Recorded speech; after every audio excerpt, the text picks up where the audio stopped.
All right, perfect.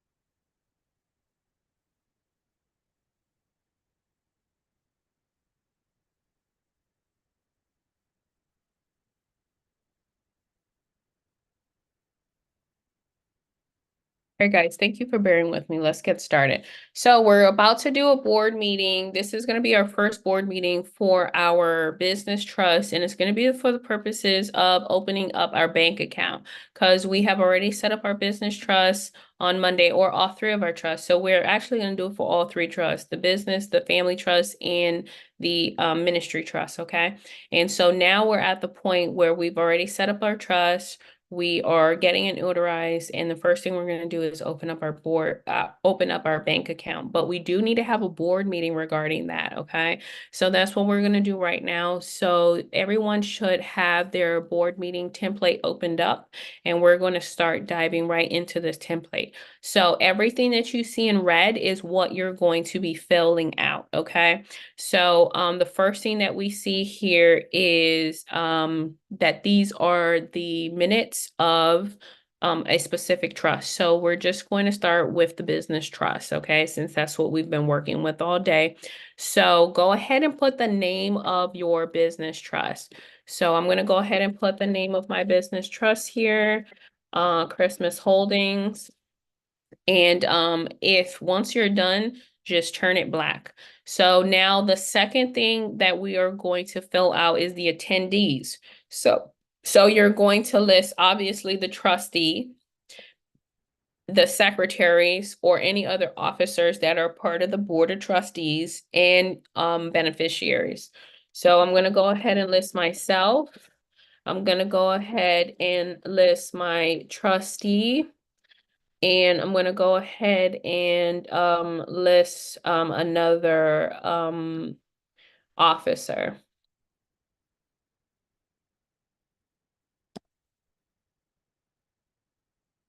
All right, so I have three people in attendance. Proxy is if there's anyone who's missing. Minute taker is whoever is taking the minutes. So my secretary is the one who is going to be taking the documenting the minute meetings. All right, so I'm going to go ahead and put that person's name, and then we have to provide the date. Okay, so what day are you actually setting up or conducting this meeting? So if we're conducting the meeting today, then we'll put today's date. So I'm going to put December 14th. Uh, December 14th. Let's see here what's going on. Okay. December 14th, 2023. That is the day that I'm having this meeting, and then I'm going to put the address. So I'm going to put, and like I said, this could be anywhere in the world, right? So I was just in Dubai, so I'll put 100 Dubai Street, okay? And Dubai. So go ahead and put the location, whatever location it is or whatever physical address it is, okay? And then if all of that is correct, then we'll go ahead and turn this black and we'll move on to the next section, okay? So all of this looks correct to me. So now I'm going to move down to agenda. So the agenda is first and foremost, when are you starting the meeting? So you are going to open the meeting and close the meeting, and we do have to identify that time. And so we're going to put whatever time that we're starting. So right now it's 12:12. So for me, I'm going to put 12:12, okay? I love that time actually. 12:12 p.m. And that is when I'm starting this meeting, okay? So you put whatever time that is for you. And next, we're going to confirm if there was any previous meeting minutes, okay? So if there were, then you can go ahead and confirm those. If there is not, then we'll label this as the first board meeting, and there's a motion to the floor that the report is going to be accepted by the trustee and that the trustee seconds this information so that we can start I keep receiving calls, so that we can start the meeting, okay? So go ahead and document the trustee's name. So I'm going to put my name there.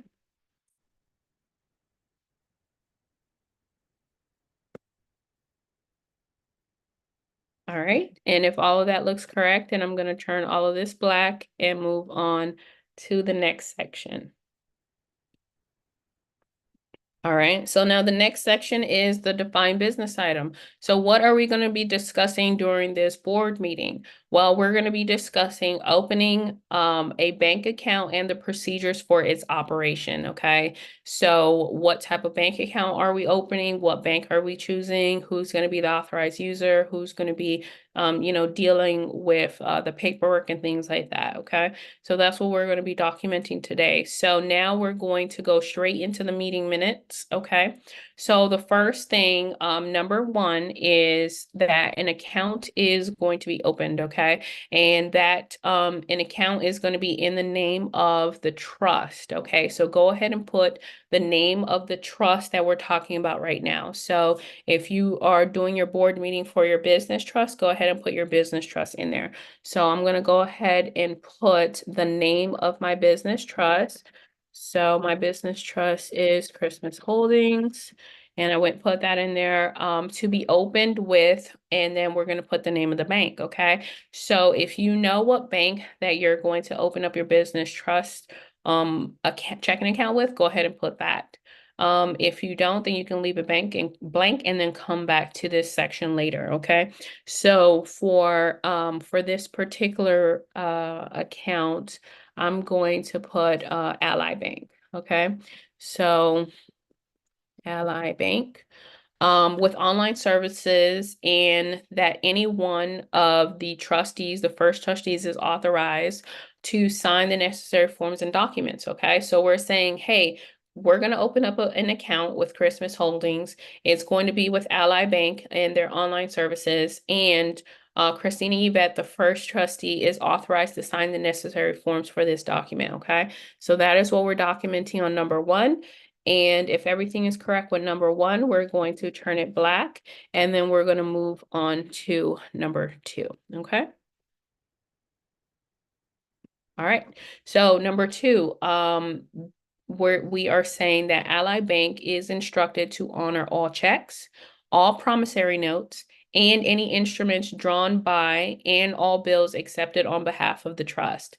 Any letters of application that we might put, any requests for any insurance or any guarantees, or any other type of instruments that we're using. So any supporting documents that we provide for them, they are allowed to accept it, and they're going to accept it in order for us to have an account with them, okay? And we are going to deposit money inside of this account. So go ahead and document the name of the bank.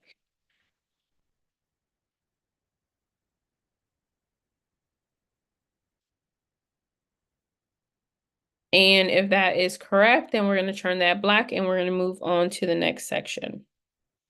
All right, so in section A, we're saying singly by Christina Yvette, or go ahead and put your name there, right? The name of the trustee. So singly by the name of the trustee, which is the first trustee on behalf of the trust, and such signatures shall be sufficient authority to bind the trust in all transactions between the bank and the trust. Okay, so one, if you are the only trustee, then this is singly, use the term singly. If there's you and multiple trustees, then use the term jointly, okay? And then put all of the trustees. So if it was me and someone else, then I would put jointly by, and then I would put the names of the trustees and that they are authorized to sign and bind the trust to any transactions between the trust and the bank, okay?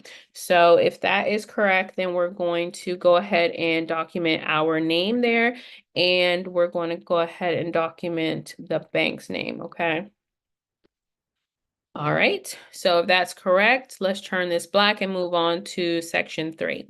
So in section 3, we are saying that the trust does accept the terms and conditions for the current account as may be contained in the application form or displayed on the website. So go ahead and put the website for the bank that you are applying for an account with. So I'm going to go ahead and put ally.com because that is the bank that I'm applying for a trust account with, okay? And so that's going to be on the website or any of the terms and conditions that are notified either directly by the bank or any products or services that are displayed on their website, okay? So if that is correct and in alignment, go ahead and document the name of the bank and then turn everything black so that we can move on to the next section, which is section 4. All right, so now we're moving on to section 4. So in section 4, we're saying that the trustee, yourself, me, right, is the founder trustee, and they are going to be hereby authorized as singly to avail the financial, monetary, or any products or services that are offered by the bank. And it's going to be either through their website or their corporate care services. So that's either if they offer anything to you over the phone or via email. On behalf of the trust, you are singly authorized to accept those things as well as execute all documents that are necessary in connection with the operation of this account, okay? So if that is in alignment with you, go ahead and put your name there and then go ahead and document the bank's name.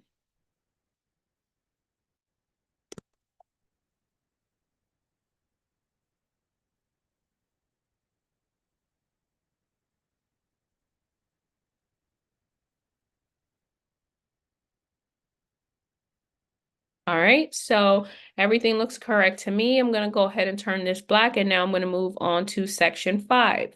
So in section 5, we're saying that the below mentioned authorized official, which is yourself, the first trustee, is also authorized to operate on behalf of the trust through the corporate internet banking of the trust accounts, including any debit balances or any overdrawn fees or transactions, but overall the operation of that account, okay? So you're authorized to conduct any phone banking, any email banking, any internet banking, and then obviously banking in person. So if you're in alignment with that, then go ahead and put your name under first trustee and the bank name, and then turn everything black.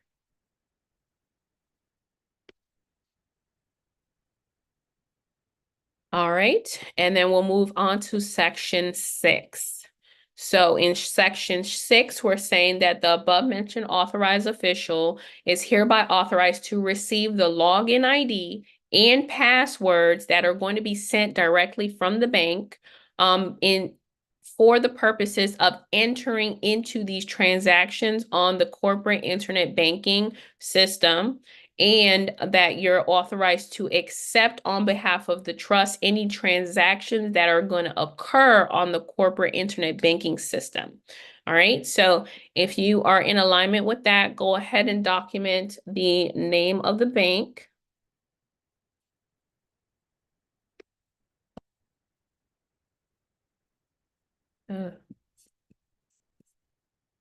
And then we're going to turn this black. So let's see, Ally Bank.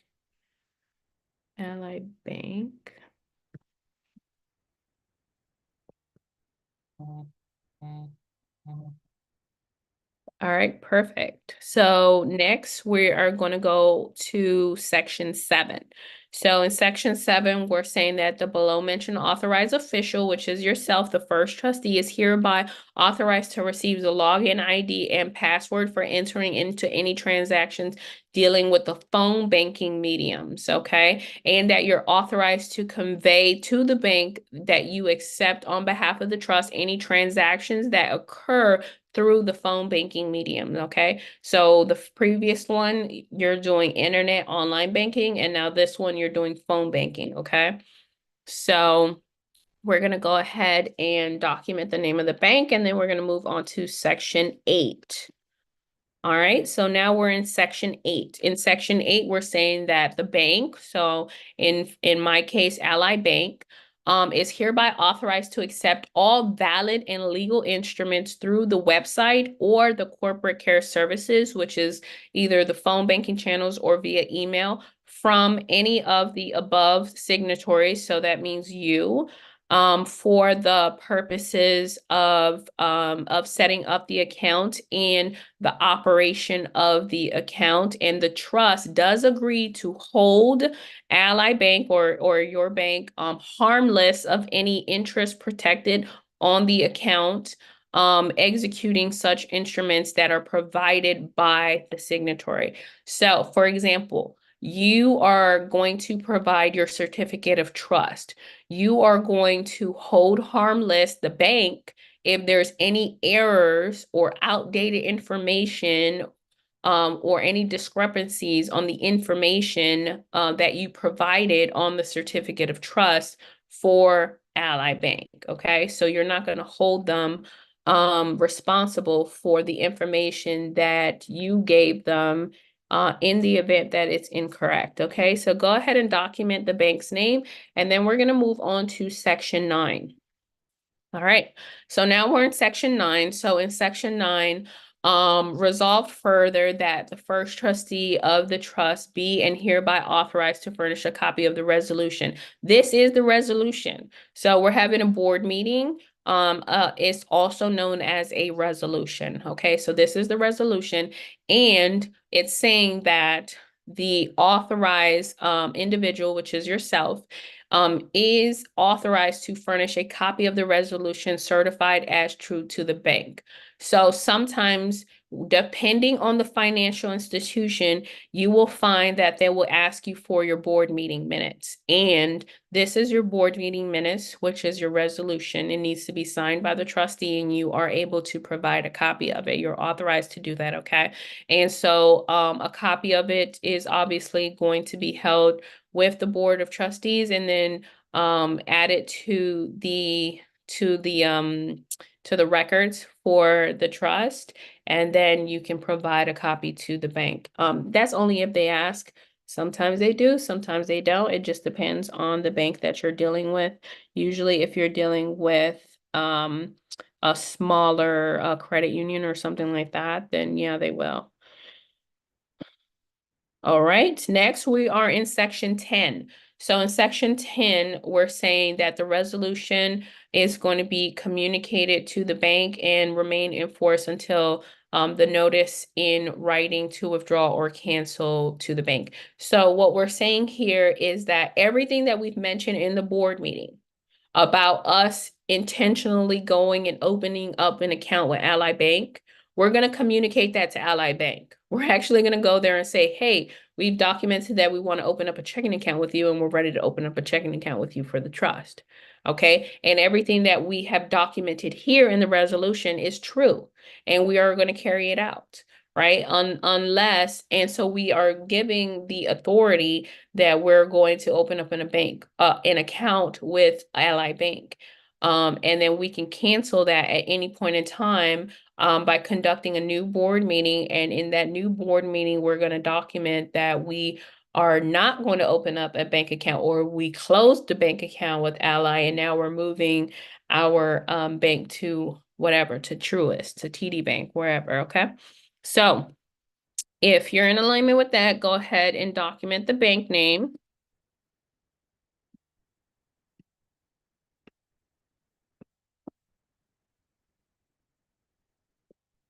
All right, and then the next one is that that resolve further that the user for the debit card or the ATM card is going to be the authorized representative, which is going to be the first trustee, which is you. So you are going to receive the debit card or ATM card from the bank. You're going to sign it, and you're going to be the authorized user of it, okay? So go ahead and document the name of the bank as well as put your name as the first trustee.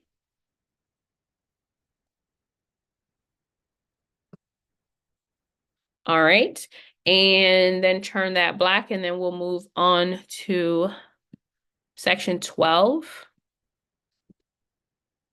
All right. So now in section 12, we are finishing our board meeting, and we're saying that certified that all of the information in this resolution is correct.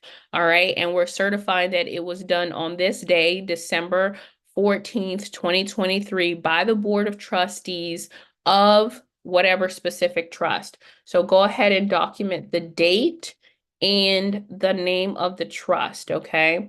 And it is going to be entered into the course of business. So you're going to execute what you're actually doing, and it's going to be added to the records of the trust, okay?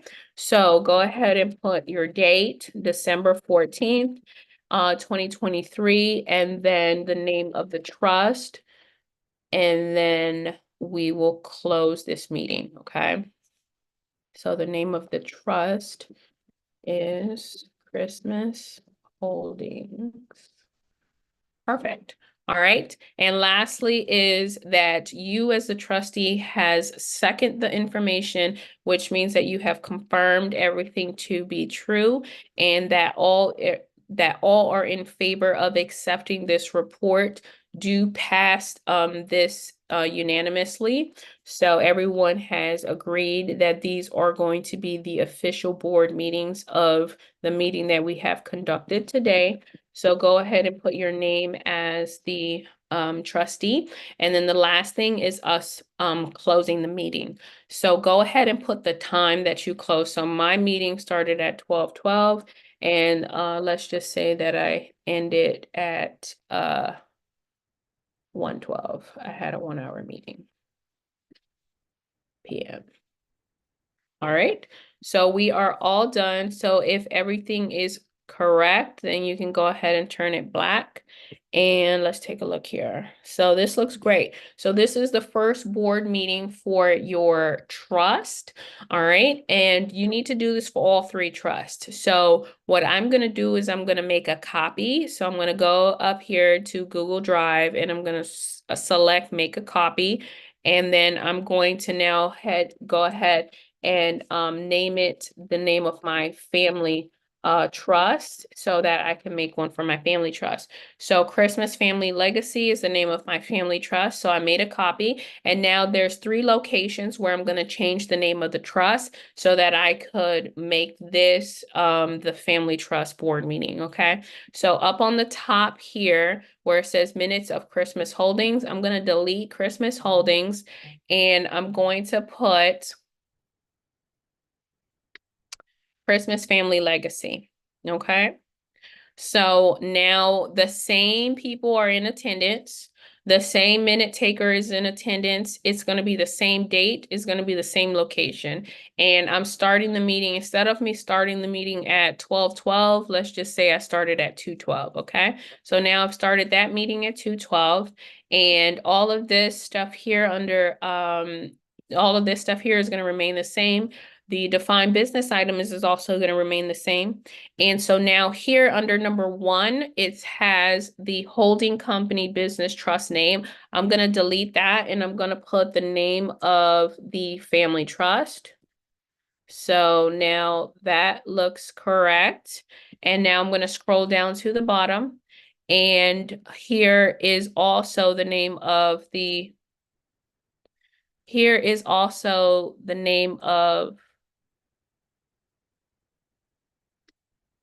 the holding company. So I'm going to go ahead and put the name of the family trust. And then everything else is pretty much in alignment. The only thing I have to do is change the date of One moment. Okay, so I started it at 2:12, so let's just say I ended it at 3:12. So now I'm all done here. Okay. And so now I have conducted my second meeting, which is my meeting for my family trust. So now I'm actually going to do the same thing again. I'm going to make a copy. And so now I'm going to put the name of my ministry trust. So I'm going to go ahead and put the name of my ministry um, trust. And I'm going to go ahead and change what I need to change. Okay. So the first thing that I need to do is, let's see, up on the top, I'm going to change the name to Christmas Ministry Trust. And then I'm going to change the time. So let's just say that the time is 3:30. All right. And so now I'm going to go ahead and under section 1, I'm going to change the name of the family trust to the ministry. So I've done that. And then I'm going to scroll down to the bottom. Under section 12, I'm going to change the name to the ministry. And then after that, I'm going to just change the time. So this one started at 3:30. So let's just say that it ended at 4:30. All right, and so now we're all done. So we have conducted the first board meeting for all 3 of our trusts. Congratulations. So the last thing that we're gonna do, and then we'll open up the floor for Q&A, is we're gonna do our promissory notes. So go ahead and open up your promissory note. All right, so I have mine opened up here. All right, so this is the promissory note, and with the promissory note, we know and understand that it is to document a loan, okay? And so you can lend money to the trust, and then you can also borrow money from the trust. So you want to use this instrument in order to do both things, either lend or borrow. So right now, what we're doing is we're documenting that we're going to open up our trust bank account. Well, how much are you going to fund your trust fund with, right? So let's just say that you decide to open it up with $900. Well, that $900 came from you. It came from your reserves, your money, your W-2 income. So you want to document it as a loan, that you have loaned the $900 to the trust estate, and the trust estate is going to pay you back plus interest in a designated amount of time. So that's what we're going to be documenting here. So every time that you want to either put money into the trust or take money out of the trust, and you don't want to involve triggering a taxable event, then you're going to use it this way by appropriately doing the record keeping and documentation that you need, okay? So we have promissory note up on the top. The second line, we have how much we are going to fund the trust fund with, and you have 3 trusts, right? You have a business trust, a family trust, and a ministry trust. So you're going to do this 3 times, okay? And then we're going to put the cities and state and the date of when this loan occurred, okay? So first thing I'm going to put here is $900, right? So it's going to be $900 that I'm going to lend, and then I'm going to put the city and state. So my city is Miami, and my state is Florida. And today's date is December 14th, 2023. Okay, so now if all of that information looks correct, go ahead and turn it black, and then we're going to move on to the next section. So in the next section, we're putting for value received, meaning that the borrower received the value of $900. So now we're going to put the name of the borrower. So who is the borrower, right? If we are giving the money to the trust is the borrower. So go ahead and put the name of your business trust or your family trust or your ministry trust, whichever trust you're doing first. So I'm going to do my business trust holdings All right, Christmas Holdings with offices located at, and go ahead and put your virtual address for your business trust, okay? So I'm going to go ahead and put my virtual address here for my business trust. Uh-huh. All right, so promises to pay back to the order of, and then go ahead and put the name of the lender. So who is the lender? Well, if you're the one lending the money to the trust, you are the lender. So go ahead and put your name here. So if it's the trustee, go ahead and put your name here, and then with the address of, and then you can put your address here. So you can put your personal address. It really doesn't matter. If you want to put the trust address, you can. So I'll go ahead and put my personal address here. All right, so now for the principal sum of, and then we're going to document, in letters and numerically what the actual loan amount is, okay? So the principal sum of, and then I'm going to put $900 here. So 900, well, I was gonna, 900, and then we're going to put numeric. $900. So this is the way it should looks like. So the here 0 out of 100 is 0 cents. So it's 900 cents. And then numerically we put 900 cents plus accrued interest with the annual interest rate of, and then you get to choose what interest the trust is going to pay you back in, right? So you choose whatever you want. So we're going to write it and we're going to put it in numeric form too. So I'm going to give the trust estate a break just because it's new, and I'm going to put 2%, okay? So that's going to be compounded from the day that the funds were dispersed together with the cost of collection, including any reasonable fees if you decide to default. So if the trust account decides to default, then you are going to go after the trust estate, okay? So there's going to be any reasonable attorney fees if that might happen, or any actions that you need to take in order to collect this the funds if there's any default, and that could be by securing any collateral if there's a collateral attached to this note. And the undersigned promises to pay the principal and interest sum as follows. So you are going to pay back, or the trust, excuse me, is going to pay you back the 900 plus interest, and the term is going to be whatever term you decide here. So there's going to be a balloon payment of the interest and principal, right? So it's going to be the 900 plus the 2%, and it's going to be due when? In 12 months. So if that's what you want, you can put that. I'll put 6 months here. So I'm going to have a balloon payment that's due plus the interest within 6 months of the date of this note. So that is this date that we put up here, December 14th, 2023. That's the date of the note.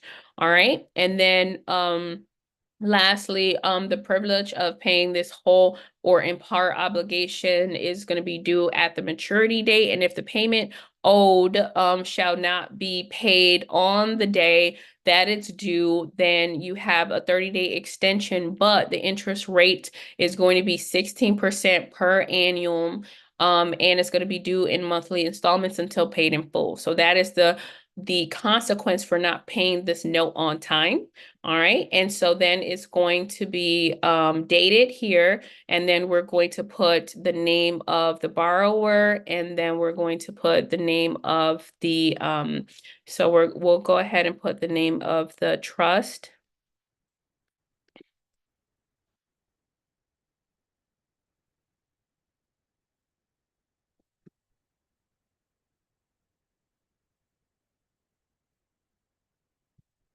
And then we're going to put the authorized representative.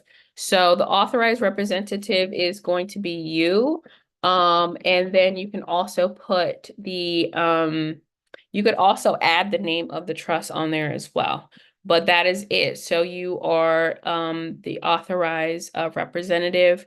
And the way that you sign for a trust is you're going to sign your name, and then you're going to put as trustee of, I'll type it here, as trustee of Christmas Holdings, Christmas Holdings.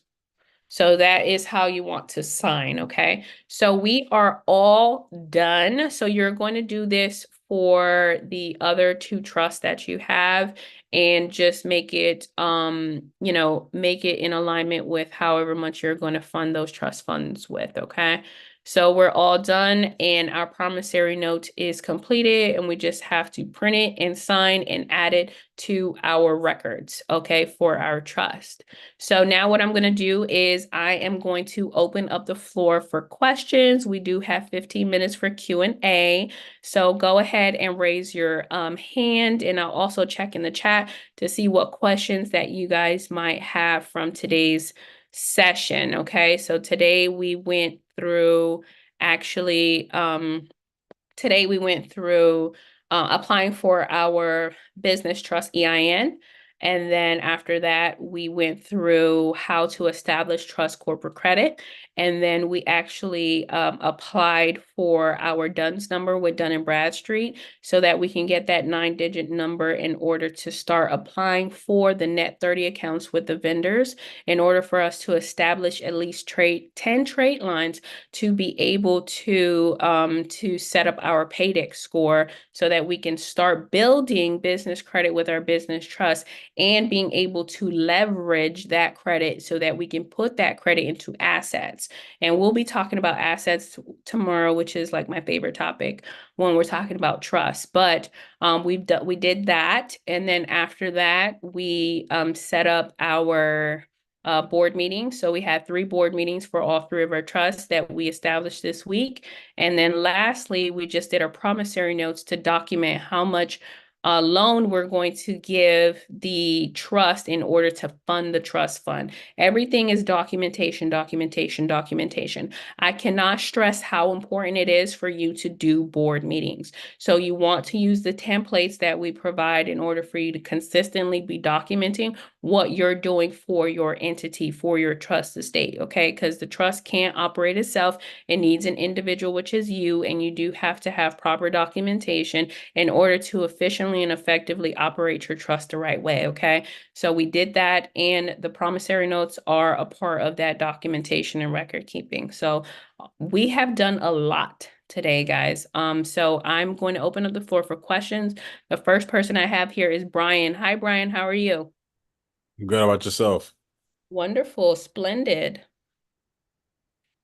All right, so my first question is, do we need to create, do we need the 988 account created to complete everything within the trust before we create the trust? Like, I guess here, let me just, sorry, Um, start from the beginning. Um, my goal is to try to stay as private as possible. I know the 988 is the best way to do it, but I know also the EIN is also the default to do if I can't get the 988. So I'm trying to see if in time frame wise before January 1st, if getting a 988 to complete the trust process is feasible. And if not, then should I just get the EIN? okay, so you do not need a 9-8 number in order to legalize your trust. If you never want to apply for an INA or an EIN, you don't have to. Okay. Okay. So I can still get the trust done without needing all that. Okay, cool. Um, Absolutely. It's just like, something added to it, but your trust estate can operate without an EIN. okay. All right, so that's question down. Um, Next question. Since you mentioned that if you're trying to stay private, you'll need to create 2 separate business trusts or 2 separate trusts. So is it a good practice to create 2 versions of every trust we create?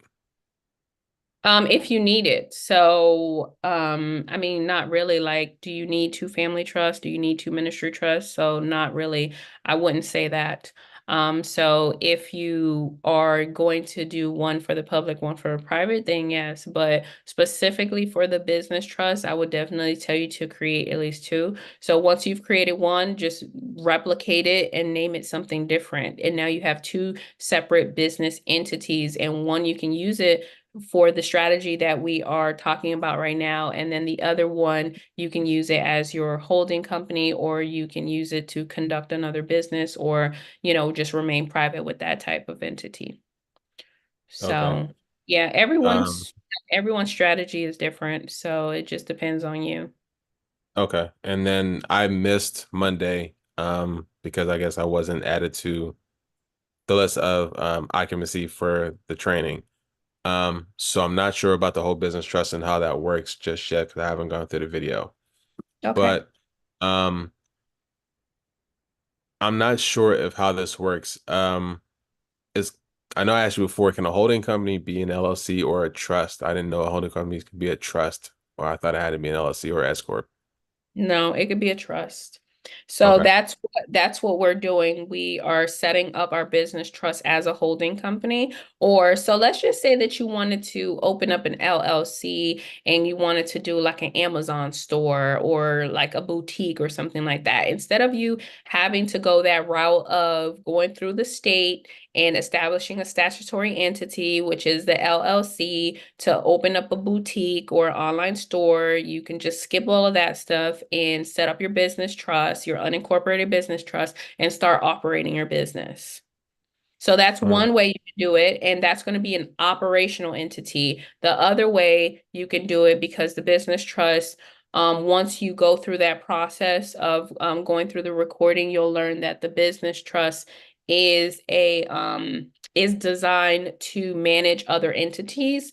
And so it's designed to be a holding company and to manage other LLCs and S corps, but it's going to be non-operational. So that's the whole thing. What makes it different from other entities is that it's non-operational. You don't have employees, you're not doing payroll, you're not offering products and services with that entity. That entity's sole purpose is to hold the other entities. okay. That's what I wasn't aware of. So the business trust isn't necessarily an actual business itself. It's just essentially just a holding company, correct? So So I'm not saying that it's not a business. It's just it's an entity and you can conduct business with it, right? So for Okay. example, when you have an LLC, you just go to the Secretary of State's website and you create a name, right? And then you have a certificate saying it's an LLC. So is it a business? Yeah, you can conduct business with it. Okay. Okay. Last two questions. I saw that Navy Federal was listed on one of the documents we went through. To my knowledge, at least, I always was under the assumption that Navy Federal is only able to be accessed through people who have immediate connections to the military. So I'm kind of confused on how we're able to access that through having a trust if we are able to, since we don't So, have. so you do have to be a member. You do have to be a Okay. member of Navy Federal, and Okay. it is, like you said, through the military. So I didn't go to the military, and I have a Navy Federal account. So you have to find a way to get access to become a Navy Federal member. So if you are related to someone who was in the military, or is in the military, then you can do it by relation. So if you are related to them, or if you live with them, or if they're a sibling, or, any type of family member, then you can do it that way. And that's the way that I got access to it. So you gotta hustle and get access. Okay. So the finesse job is in effect. All right, cool. Last question. Uh, Utilizing the email for your trust. And I know you said a Gmail account can be used, but is that a excuse me. Do banks recognize a Gmail account as a professional email? So like I would, if you're going for funding What I mentioned was that you want to have a professional email that ends in your domain. So that is what's Okay. considered a business email or a professional email. So Gmail is not, but Right. you can start there. And some, like I have multiple entities, and not all of my entities have professional emails. And it doesn't stop me from getting funding, to be honest with you. Okay. So, so it just depends on the financial institution, but a professional email is when it's ending in your domain. So it could be Brian at, trustholding.com. Okay. All right. That's all my questions. Thank you. You're welcome, Brian. Thank you for asking all the great questions. Next, we have Deontay. Hey, Deontay, how are you?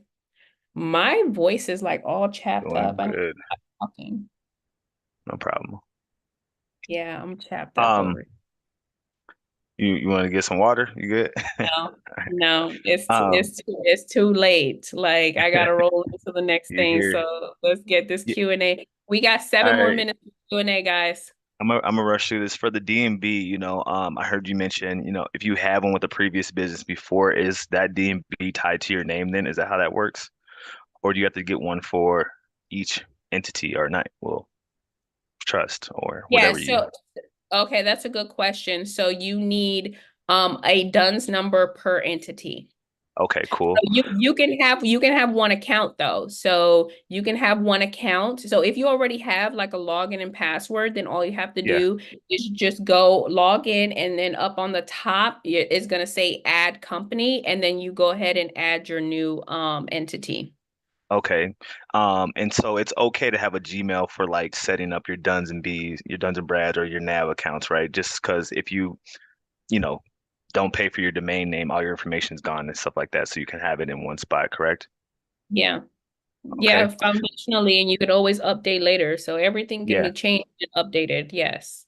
100%. Okay. And so what's the best place to put all this like information? Your promissory notes for your meeting minutes and all that stuff. Is that like where we keep in a booklet or, I'm just trying to think like organizationally wise, how that works. I know I've seen, yes. Okay. So what are those called exactly?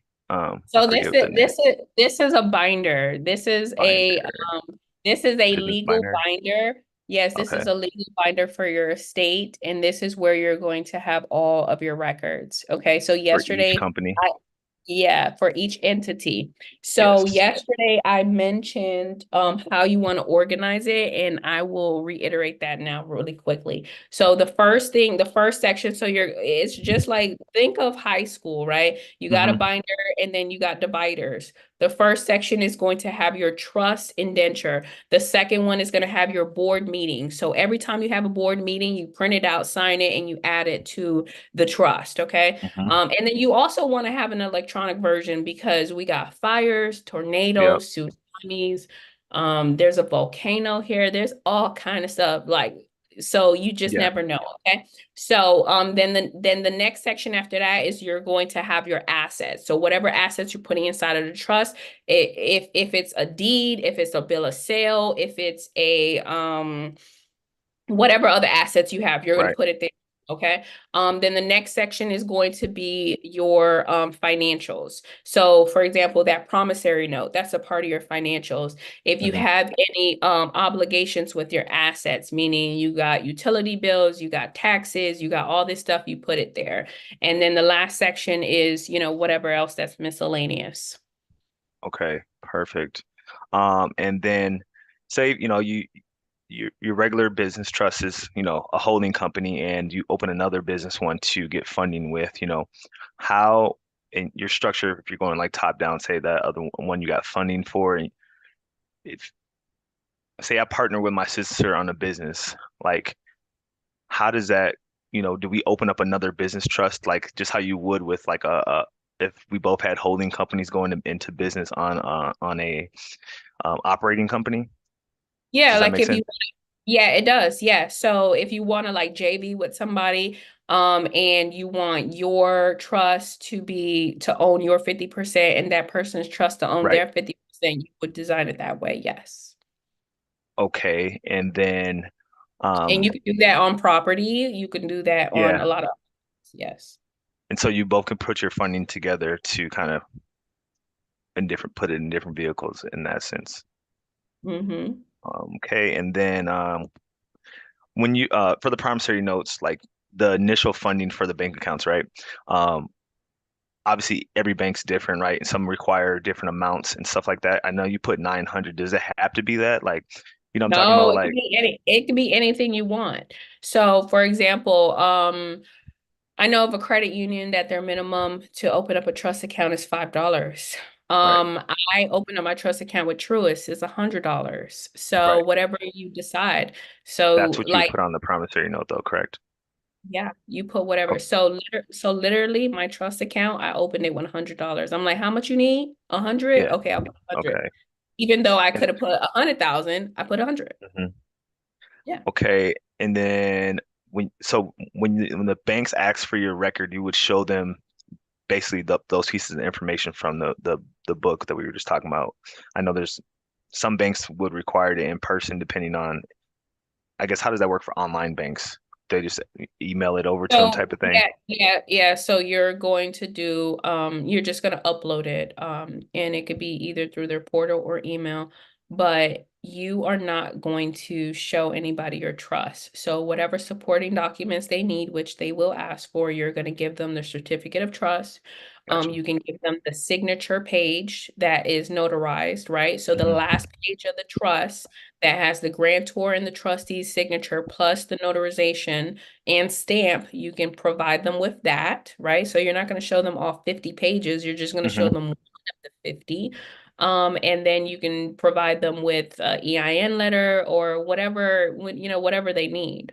Okay, But cool. your go-to is the certificate of trust.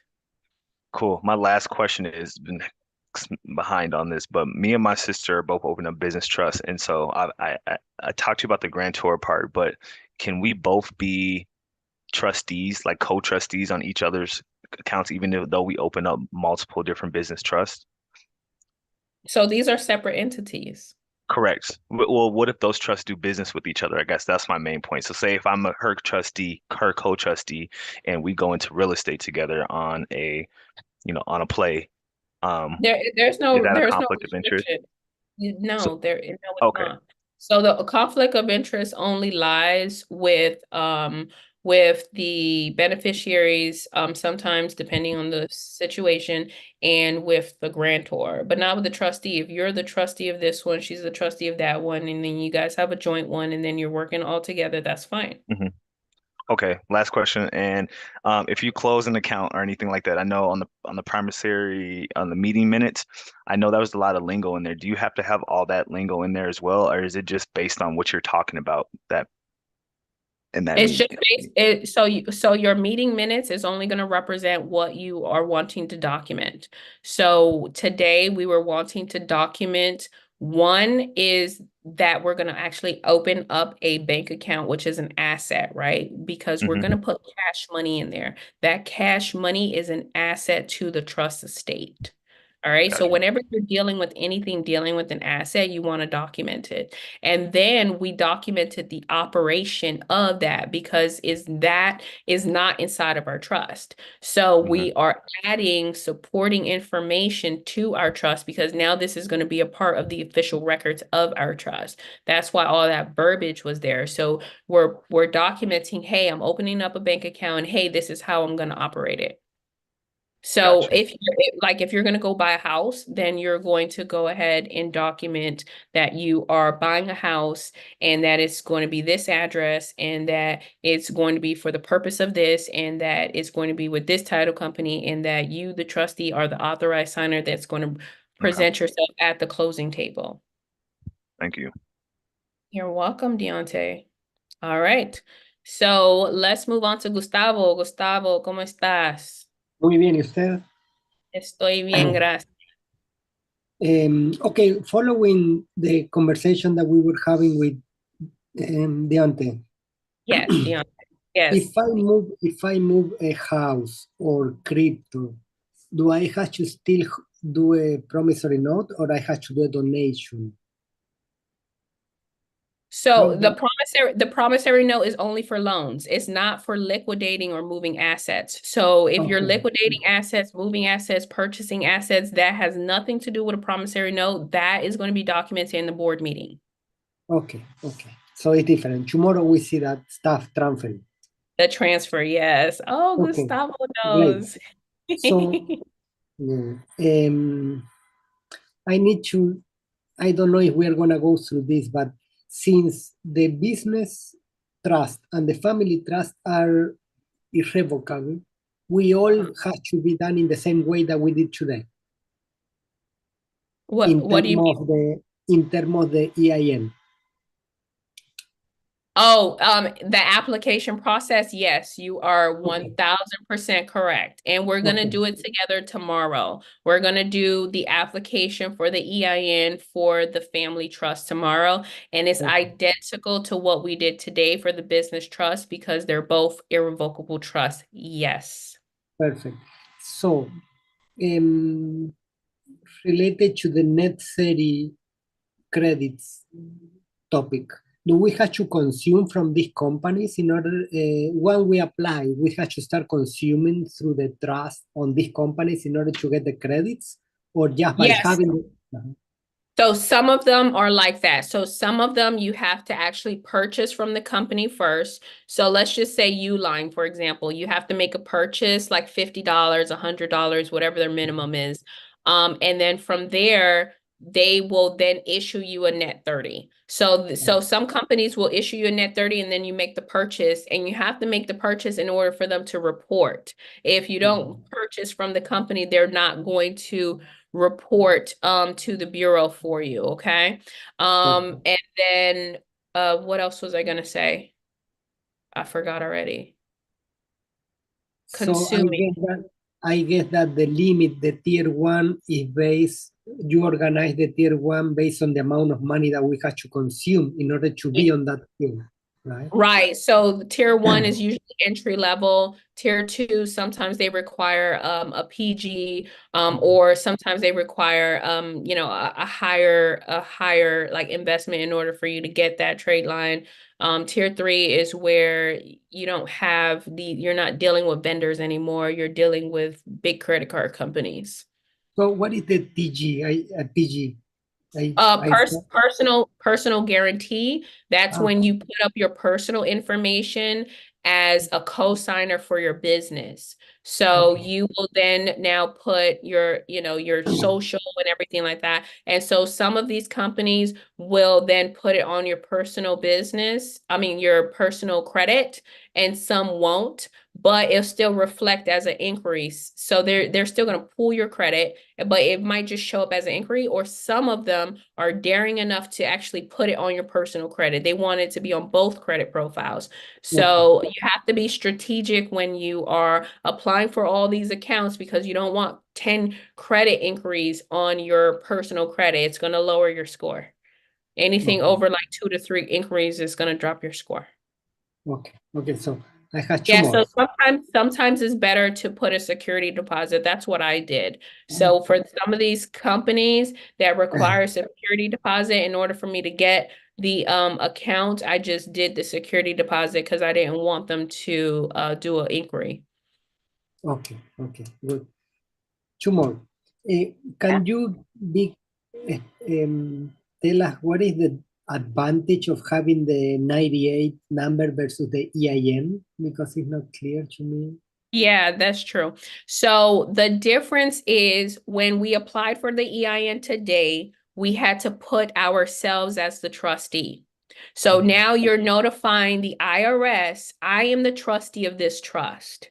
So you're associating yourself with the trustee, with the trust, and you are pretty much notifying, the government or the IRS that, hey, there's a trust in existence and I'm associated with it. People don't want to do that.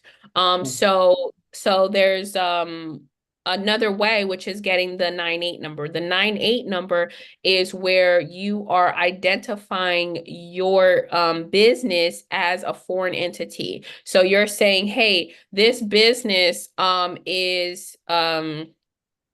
was created somewhere else. Let's just say Bahamas.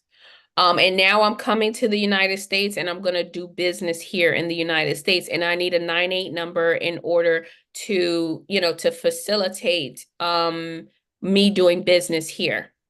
Okay. So with the 98 number, you have to actually do it manually versus what we did today, which was virtually, right? We applied virtually. So with the 98, you have to do it manually. It is a approval process, so or application approval. So the actual EIN application form, I forgot the name of the form, but the form you have to fill it out manually, and then you have to call a number and a representative is going to answer, and then you have to read out every single thing that is on each line. So line 1, it says this. Line 2, it says that. So in order for you to qualify for a 98 number, you need to have a foreign address because you are applying as a foreign entity. Once you have a 98 number, you're seen as a foreign entity, and so you are technically outside of the jurisdiction of the United States. So they don't have any jurisdiction over you or your entity. But if you generate US dollars, and if you're operating business in the US, you're still required to pay taxes. So some people think, oh, because I have a 98 number, because I'm considered a foreign entity, I don't have to pay taxes. That's incorrect. You still would have to, if you do it for your business trust or your ministry or any of these trusts, even if you have a 98 number, if you generate the US dollar, you have to file a 1041. Okay, great. Thank you very much for the explanation. You're So welcome. now my last question. And I gotta tell you, the course is so loaded, a lot of information. I thought it's gonna be easy to go, and now I need to ask you this question. Yes. I have only one time one entity, LLC, right? And that is gone. Now, what would you recommend for someone that is not proficient on having many entities? Because this can be a huge load, right? And for example, if you have only, let's say, one Uber car or one rental property, right? How you start? I was thinking just start as my family business, and from there later on expand to the ministry to discharge money or the business in case I in the future expand, right, to Airbnb, for example. But what would be your take on that matter, instead of how you I, start, right? I would tell you to start with the business trust, and I would tell you that there's no need for you to get an LLC or a corporation or anything, because a business trust is superior to those entities. So whatever business you're starting, if it's real estate investing or anything, you want to operate that business through the business trust. So every single thing that you would do with an LLC, every single thing that you would do with an LLC, you're going to do it with your business trust. There is no restrictions when it comes to your business trust. The only issue that I find is that sometimes you have to jump through hurdles to actually educate people on the other side what a trust is. Because they're like, Okay. huh? What is this? They don't know. And so now you have to become a teacher, and you have to teach your banker. You have to teach the people at the closing company. You have to teach your seller. You have to teach, all these other people, hey, this is a trust entity and this is what it entails. So that's the only challenge, because if you say, hey, yeah, I have an LLC, everybody knows what that is. But when you say, Okay. hey, I have a business trust, it's like, what? Like, what kind of trust? Like, so that's the issue that I find. And then if you're going for certain type of funding, like let's just say mortgages, sometimes it's challenging and you have to find the right company, because let's just say you have 100 companies out here, right? And so all 100 companies, they give funding to LLCs. but there might only be 2 or 3 companies that give funding to trust. Okay. So Mhm. you might have limitation when it comes to that. I've experienced that. So that's, one thing. But once you find a company and you build that rapport, then you're fine. And so it takes you actually operating the trust, operating as a trustee, in order for you to get familiar, and then in order for you to know how to navigate your business with that within that structure. So I Okay. would tell I would tell you, start with the business trust and go from there. Okay. So something that comes on the line, for example, if you have real estate, let's say one, because you cannot have more in the ministry trust, right? Would you put that, for example, a rental property, you put in the ministry trust in order to avoid the federal taxes, but can you handle through the business trust? You can. Yes, Yeah. you can. Okay. So you can, the ministry trust is the owner. So you're going to have protection, and then you're going to have tax benefits. And that ministry trust can then do a commercial lease, right? Or a residential lease, or a lease to the business trust, right? Okay. So now there's a contract between the ministry trust and the business trust. And at the business trust level, you can do whatever you want with that property, right? So what you want to do is you want to sublease it. You want to sublease it to a long-term tenant, right, for 12 months, or you want to do short-term rental, however it is. But at that point, the person or entity who's operating that real estate is the business trust, but it's owned by the ministry trust, and you have the tax advantages and benefits of the ministry trust. Okay, so would that be a conflict of interest since I am the trustee on both trusts to sign the paper, or I need the co-trustees to come and participate at the level? So if you're concerned with that, then Mhm. you want to use co-trustees if you're concerned with that. But it's not a conflict of interest because it's 2 different entities. Okay. And there is no law that says that your entities cannot do business with each other. Okay. Okay. Okay. All right, Gustavo, thank you Appreciate so it. much. Thank you very much. You're welcome. All right, we have a team medical staffing. Sorry about that. I should have changed my name. Forgot. It's Anna C. Anna C, how are you? I'm well. How are you? Great. Yeah. So I actually wrote my question down this time. So now I think we were talking about the same thing here. Can we open a line of credit for a property that's under the trust? If so, Yeah. then what's other the ways? If so, what are the other ways? What is What the are the way? ways to do it? What are the ways to do it? Like for Okay, so example, because it's are you new. talking about real estate? Yeah, because I have a property I'm planning on putting under the ministry trust, and I want to take a line of credit out of it, and I want to know, should I do it before I put it under the trust or after I put it under the trust? So I Which would one tell would you, be faster?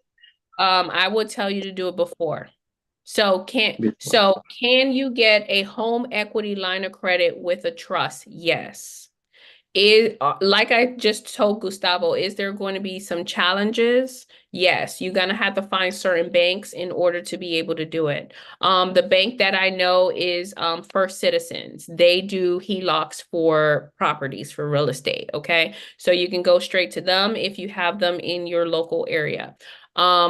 With that being said, it would be 10 times easier if you were to do the HELOC, and then after you're done acquiring the HELOC, put it into a trust. Okay. So you said First Citizen Bank is the best one to go to. That's the one that I know of. Okay. Is that that's for personal, right? Not for business. No, that is to get a HELOC under a trust. That's what you asked. Under trust. Okay. Well, thank you. Appreciate it. You're so welcome. All right, Right. guys, so we're about to wrap it up because I actually had another meeting that started 2 minutes ago. So I have two more questions. One is from Brian, one is from Maya. So I'm going to answer Maya's question. So it says here, I have a home health agency. I would like for the holding company and business trust manage own the agency. Do I need to check with the state to see how to convert? And my payments come from the state. So you definitely want to check with the state to see about being able to have a private entity own your agency. And then if so, then tomorrow I'll show you how to sell your company to the trust and then how to amend your articles of organization to remove yourself as the authorized member and to add the business trust slash holding company. So, because the thing about your company, you want to double check because you're probably getting government funding, okay? Next we have Brian, and then we are going to wrap it up. I'll let you know what the homework is. Okay. I only have two questions. First one is, you stated that when getting your paperwork notarized to make 3 copies. Yeah, I So said two. I said two. 2 or 3.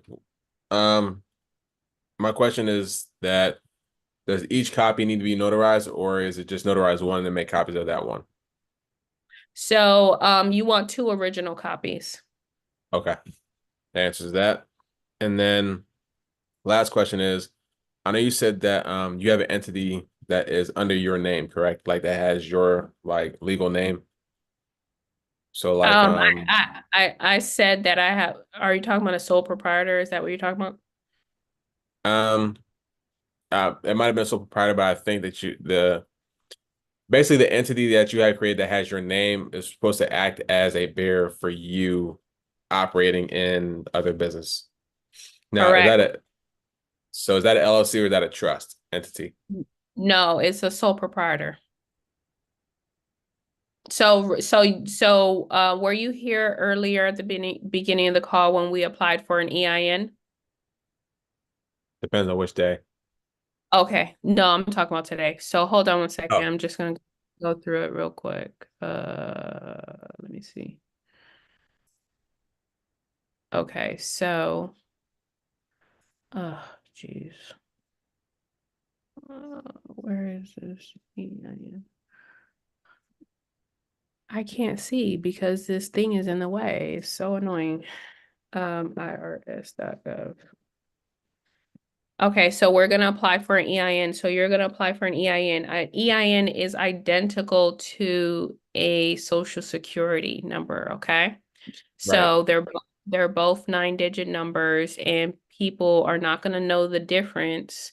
Companies, people, they're not going to know the difference if you are inputting a social or if you're inputting an EIN. They're not going to know the difference. The only way that you can get caught up is if they ask you for a copy of your social security number. That's the only challenge. But moving forward, what you can do is you're applying for an EIN. An EIN, if you want to do it for yourself to replace your social, you're going to do it with a sole proprietor. You see this, Brian? Yeah. Yeah. Okay. So I'm going to choose sole proprietor and you see what it says here? It says includes individuals, which is you, Brian, who are in business for themselves and household employers, right? So that means that you, Brian, are in business for yourself and everything that you are doing, meaning, for example, if you are let's just say that you're going to college or whatever, right? That is a contract between an institution and yourself, right? So Right. that's a business contract. That's a commercial contract. So you're in business with yourself.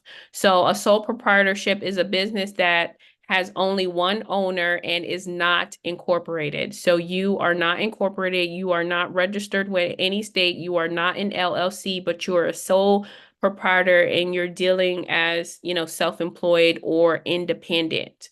So that's what you Okay. are.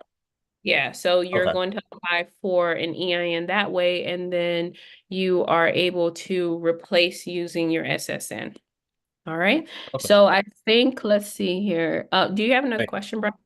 I'm good. Thank you. All right, you're welcome. So, Ansi said, would it also work if we do the sole proprietor first and using the EIN to open up the trust? Yeah, you can use the sole proprietor to do anything with the trust, anything. So if you want to put it on the banking information, if you want to put it on the EIN information, whatever it is that you want. All right, guys, so we are going to wrap it up.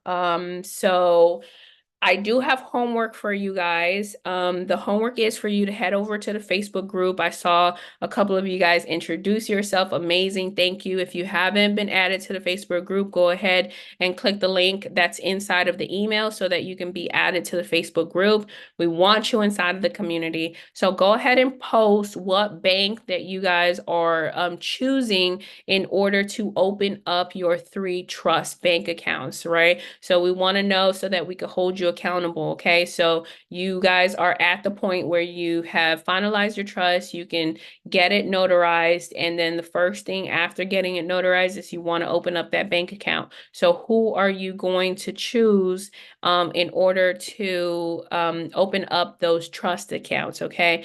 So go ahead and post the homework, and then I will see you guys tomorrow here at 11 a.m. Eastern Standard Time, where we will be going over asset transfer. So another homework is for you to look through the asset inventory list, okay? The asset inventory list was emailed to you, so it's in your inbox. Go ahead and fill that out so that you know what assets you have, what assets you're putting inside of the trust, what assets you're going to leave outside of the trust. Not all assets qualify to go inside of your trust.